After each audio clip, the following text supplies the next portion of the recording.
Bonjour! Dans l'épisode d'aujourd'hui, je vais répondre à Charles qui m'a posé la question suivante dans les commentaires. Doit-on inverser les calculs si on habite dans l'hémisphère sud? Merci pour cette excellente question que nous allons voir en détail.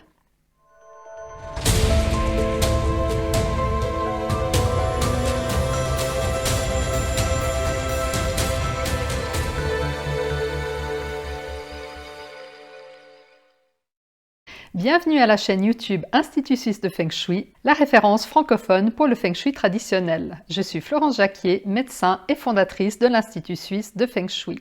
Dans ma pratique du Feng Shui, j'ai des étudiants du monde entier. Certains habitent à l'autre bout du monde par rapport à la Suisse. J'ai des étudiants aussi bien en Europe qu'en Nouvelle-Calédonie, à La Réunion, en Nouvelle-Zélande, en Guadeloupe, au Canada ou en Chine. Mais peu importe leur lieu de vie, les enseignements proposés par l'Institut Suisse de Feng Shui peuvent être appliqués partout. Alors, pour répondre à Charles qui habite probablement dans l'hémisphère sud, voyons déjà ce que regroupe l'hémisphère sud. Il est représenté par la moitié du globe qui se trouve entre l'équateur, la ligne rouge, et le pôle sud. Autrement dit, l'hémisphère sud représente toute la partie jaune. Il regroupe une grande partie de l'Amérique du Sud, le tiers inférieur de l'Afrique, l'Australie, Madagascar et d'autres îles. À savoir que seulement 10% de la population mondiale vit dans l'hémisphère sud. Si vous vous êtes posé la question de savoir ce qu'était le trait vertical ici en rouge, il représente le méridien de Greenwich, qui sépare cette fois l'hémisphère est de l'hémisphère ouest.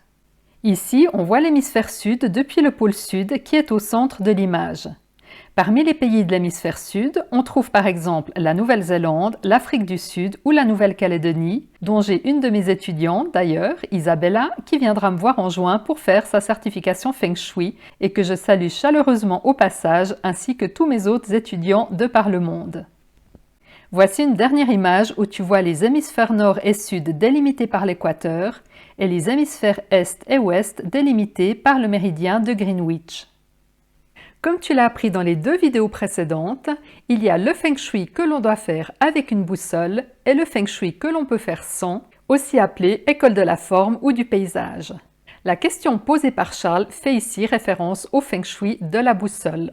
Alors que mesure-t-on précisément quand on prend par exemple une mesure de direction de lit ou une mesure de direction de porte? Il existe deux nord, le nord géographique et le nord magnétique. Les deux nord ne se situent pas au même endroit et leur différence équivaut à ce qu'on appelle la déclinaison magnétique. Le nord géographique est donné par l'axe de rotation de la Terre qui actuellement pointe vers l'étoile polaire, l'étoile la plus brillante de la constellation de la Petite Ourse. Mais le nord géographique bouge et il semble que d'ici 14 000 ans, il pointera vers l'étoile Vega. Le cœur de la Terre, à 3000 km de la surface, est composé de matière en fusion et il tourne. Il contient du fer qui génère un champ magnétique invisible mais essentiel à la vie sur Terre. Une boussole mesure par définition le nord magnétique. Et ça tombe bien car le Feng Shui ne s'occupe que des directions données par le nord magnétique. Autrement dit, quand on fait du Feng Shui et qu'on prend une mesure, on prend en compte toujours et uniquement le nord magnétique. Donc, que tu vives dans l'hémisphère sud, comme par exemple en Nouvelle-Zélande ou que tu vives en Europe, la seule mesure qui fera foi sera celle donnée par la boussole. Peu importe qu'il s'agisse d'une boussole professionnelle comme un Lopan ou d'une simple boussole. Si tu veux rencontrer l'âme sœur et que tu veux par exemple diriger ton bureau vers 225 degrés parce que ce degré représente pour toi l'énergie de l'amour, tu vas rechercher à quelle direction correspondront 225 degrés sur ta boussole. En conclusion, Charles, si tu vis dans l'hémisphère sud, ne change rien à tes mesures. Ta boussole te donnera toujours le nord magnétique et c'est cette mesure seule qui importe en Feng Shui.